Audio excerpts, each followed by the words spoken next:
కాంగ్రెస్ నాయకులు రౌడీజం చేస్తున్నారంటూ కేటీఆర్ చేసిన కామెంట్స్ పై జడ్చర్ల ఎమ్మెల్యే అనిరుద్ రెడ్డి తీవ్ర స్థాయిలో విరుచుకుపడ్డారు.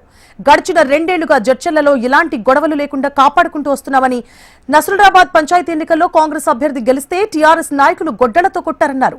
ఎవరి హయాంలో ఎంత అరాచకాలు చేశారో ప్రజలకు తెలుసు అన్నారు. అంతేకాకుండా బీఆర్ఎస్ హయాంలో భూ కబ్జాలు, రౌడీజం దందాలకు పాల్పడుతున్నారని ఆరోపించారు. సర్పంచ్ ఎన్నికల్లో 10 ఏళ్ల నుంచి దోచుకున్న కోట్ల రూపాయలు తీసుకొచ్చి కాంగ్రెస్ తరపున పోటీ చేసిన వారిని ఓడించాలనుకున్నారని, అయినా ప్రజలు కాంగ్రెస్ కే పట్టం కట్టారని చెప్పారు. కాంగ్రెస్ కార్యకర్తల జోలికొస్తే ఊరుకొనేది లేదని హెచ్చరించారు.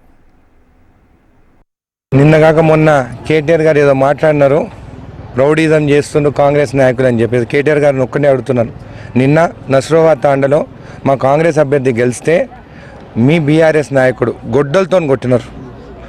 నేను 2 ఏళ్ల నుంచి జడ్చర్లని కాపాడుకుంటూ వచ్చినాను. ఇక్కడ గొడవలు లేకుండా, ఏ కొట్లాటలు లేకుండా కాపాడుకుంటూ వచ్చినాను.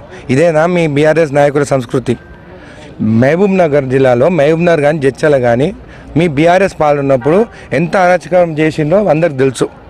మహబూబ్ నగర్లో కూడా ఇష్టం వచ్చినట్టు మీ నాయకులు ఇష్టం వచ్చినట్టు రౌడీజము, భూ కబ్జాలు, దందాలు చేసి ఈరోజు ఈ ఎలక్షన్స్లలో 10 ఏళ్ల నుంచి దోచుకుందంతా కోట్లు తీసుకొచ్చి మా కార్యకర్తలని, మా నాయకులను ఓడగొట్టాలని చెప్పి వచ్చినారు మీరు. అయినా కానీ ప్రజలు బుద్ధి చెప్పినారు. ఈరోజు నేను ఒక్కటే అడుగుతున్నాను, మీ నాయకులకి ఇట్లా మా ఊళ్ళపైకి వచ్చిందంటే మాత్రం ఊరుకునేదే లేదు. నిన్న మా సీఎం రేవంత్ రెడ్డి గారు 7వ గ్యారంటీ స్వేచ్ఛ అనేది చెప్పడం జరిగింది. దానికి కట్టుబడి ఉన్నాం.